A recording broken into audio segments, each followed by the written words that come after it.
Like many questions, this one is asking for the main idea of a short little piece of text. So let's read it, but let's think about the main idea as we do it. There's also some really great things in the answer choices to help us out here, but I'm going to show you by highlighting what I kind of see as I'm reading. I'm not trying to absorb all the details. I'm noticing specific things, and I think they will help us get the main idea.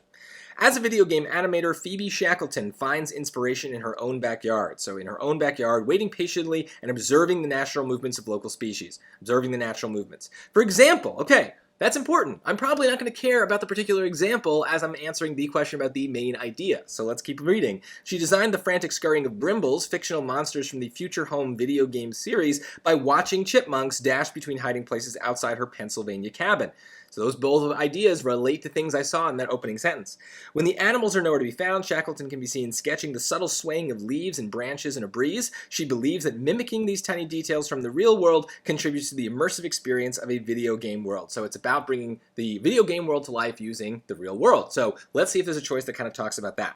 Choice A, chipmunks have been Shackleton's primary source of animation ideas. Well, you might focus on the word chipmunks and be like, yeah, they mention those, but that's an example. And right, you're right. This is an example. It is not the main idea. There's plenty of other animals. They only just happened to mention the chipmunks. But my SAT brain is also very focused on that word primary. That is a very strong word. It is almost always a word that makes a choice wrong. Just because something is an example does not make it the primary example. That's a big leap, and we're not allowed to make those kind of leaps unless we have evidence for them in the passage.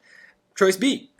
Shackleton gets design inspiration from the natural world around her. Well, she's designing the video games because of what she sees in the natural world. This sounds pretty good. Let's make sure because of some possible traps that might happen. Let's look at C. The Future Home video game series is well known for its lifelike creatures and animations. Well, here's a good example where like the main character of the choice is wrong, right? Who's the main character of the passage? It's Phoebe Shackleton. Who's the main character of choice C? It's the video game series, the Future Home series.